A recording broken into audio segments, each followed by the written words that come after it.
माँ देवकी ने एक दिन 56 भोग बनाया, गौरस से सब भोजन बनाया और जैसे थाल प्रभु के आगे रखा, उस दिन प्रभु बिना भोजन किए हाथ जोड़कर थाली पीछे करी और कमरे में आ गए, अपने कक्ष में आ गए, जोर जोर से रोने लगे। उद्धव दौड़े दौड़े आए कि हे प्रभु, हुआ तो हुआ क्या, ना भोजन किया, ना आपका किसी चीज में मन लगता है। प्रभु कहते हैं आइंदा से माँ देवकी को कह देना, गौरस से कोई भोजन ना बनाए, गौरस से कोई चीज ना बनाए।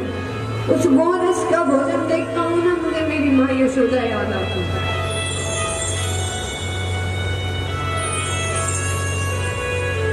एक दिन प्रभु अपने कक्ष में है, सामने यमुना मैया दिखती है, यमुना जी का तट दिखता है। कुछ ग्वाले जा रहे थे, प्रभु जोर जोर से चिल्लाने लगे, श्री रामा मधुमंगल, जल्दी जल्दी चलो, माँ यशोदा गुस्सा करेगी, क्रोध करेगी। मैं देर से जाता हूँ तो मैया क्रोध करती है, वो स्वयं भोजन नहीं करती। जब चेतना हुई, अपने आप को उस कक्ष में पाया,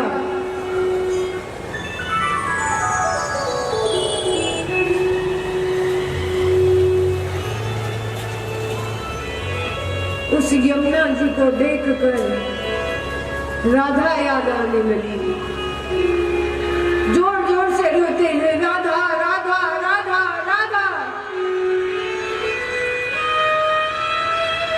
जब प्रभु मथुरा आ रहे थे, राधा एक बार भी नहीं आई कि मेरे प्रभु जा रहे हैं।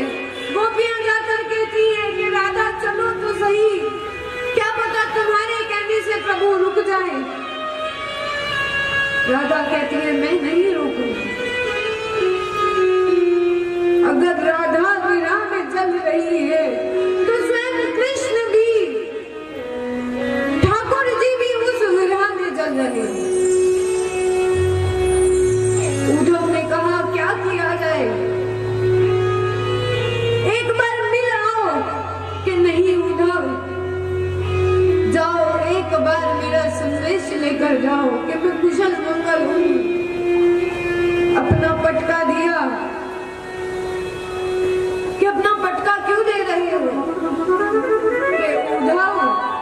उद्धव क्या कहने लगा कि प्रभु आप स्वयं ब्रह्म हैं, आप स्वयं ब्रह्म हैं और उन गोपियों के लिए रोते हैं,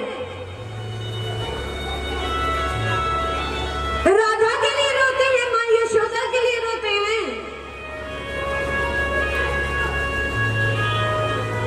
ब्रह्म कभी रोता नहीं है। जब प्रभु ने देखा कि ये जो ज्ञान उद्धव के सिर पर जो ज्ञान है वो चढ़ा हुआ है, उस ज्ञान को उतारने के लिए प्रभु ने कहा जाओ एक बार वृंदावन जाओ और ये पटका लेकर जाओ। उद्धव कहता है इस पटके का क्या करूंगा। कि उद्धव,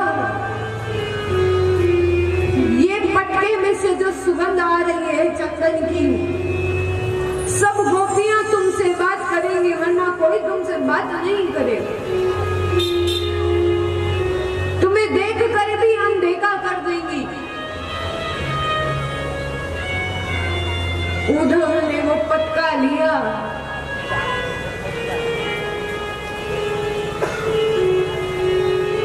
और वृंदावन की ओर जा रहा है। जो अवस्था देखी, जो हाल देखा, जो गोपी जैसे बैठी है बैठी है, जो जैसे खड़ी है, उस पटके में से जो चंदन की सुगंध आ रही है, उससे कुछ चेतना हुई। दो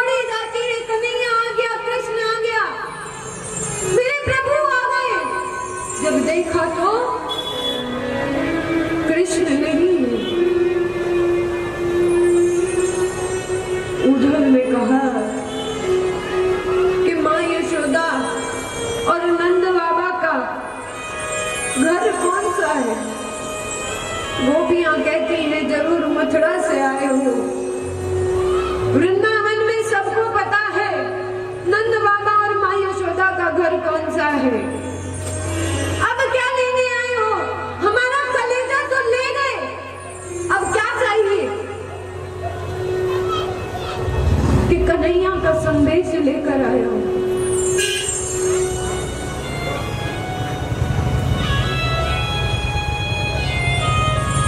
नंद बाबा और माँ यशोदा वो तब से रो ही रहे हैं जब से प्रभु वृंदावन छोड़ कर गए, और उस अश्रुधारा से वो एक नदी बन गई कि ये जल देख रहे हो, इसके साथ साथ चले जाओ, नंद बाबा के घर पहुंच जाओगे।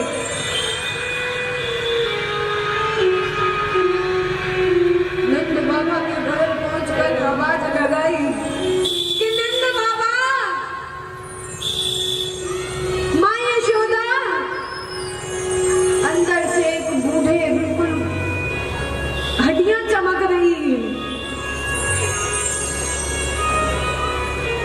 एक व्यक्ति बाहर आया कि बोलिए क्या काम है? कि नंद बाबा से मिलना है। नंद बाबा मैं ही हूँ, बताइए क्या काम है? कि कन्हैया तो आपके बारे में इतना कुछ बोलते हैं,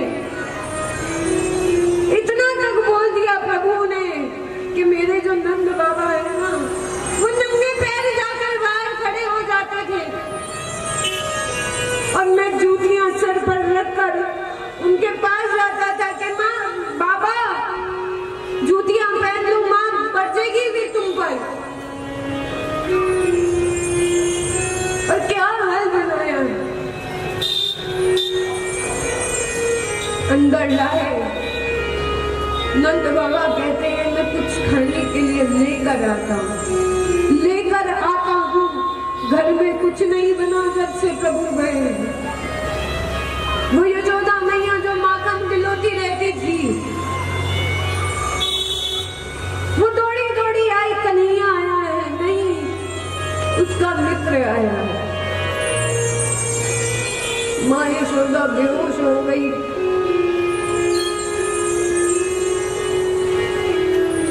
कि माँ यशोदा बेहोश हो गई। नंद बाबा कहते हैं ये कुछ समय के लिए जागती है और फिर इसी अवस्था में रहती है।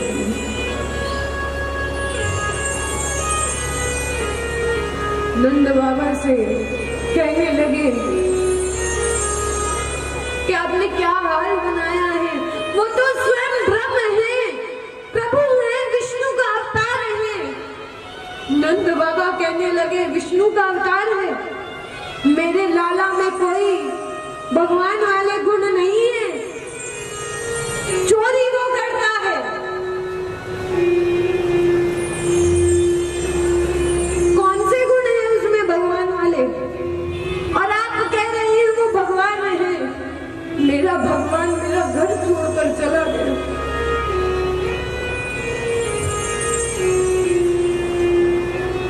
इतना सुनना था। उद्धव जी का जो ज्ञान है वो कुछ टूट गया, हिल गया वो ज्ञान। अब गोपियों के पास पहुंचे, गोपियां आपस में बात कर रही हैं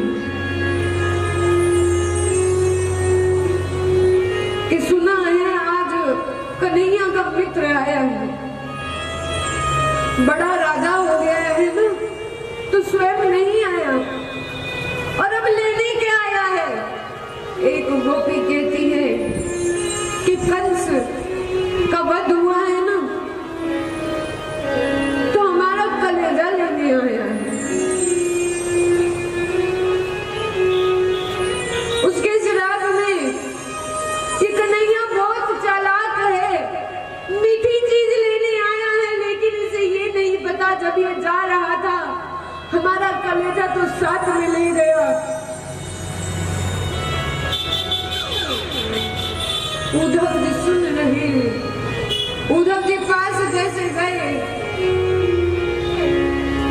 कि ऐसी कोई बात नहीं है, वो स्वयं ब्रह्म है।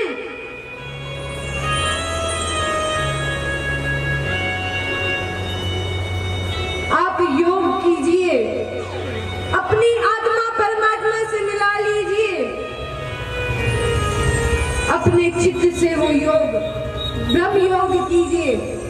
वो भी हम कहते हैं महाराज कि हे उड़ो, मन एक ही था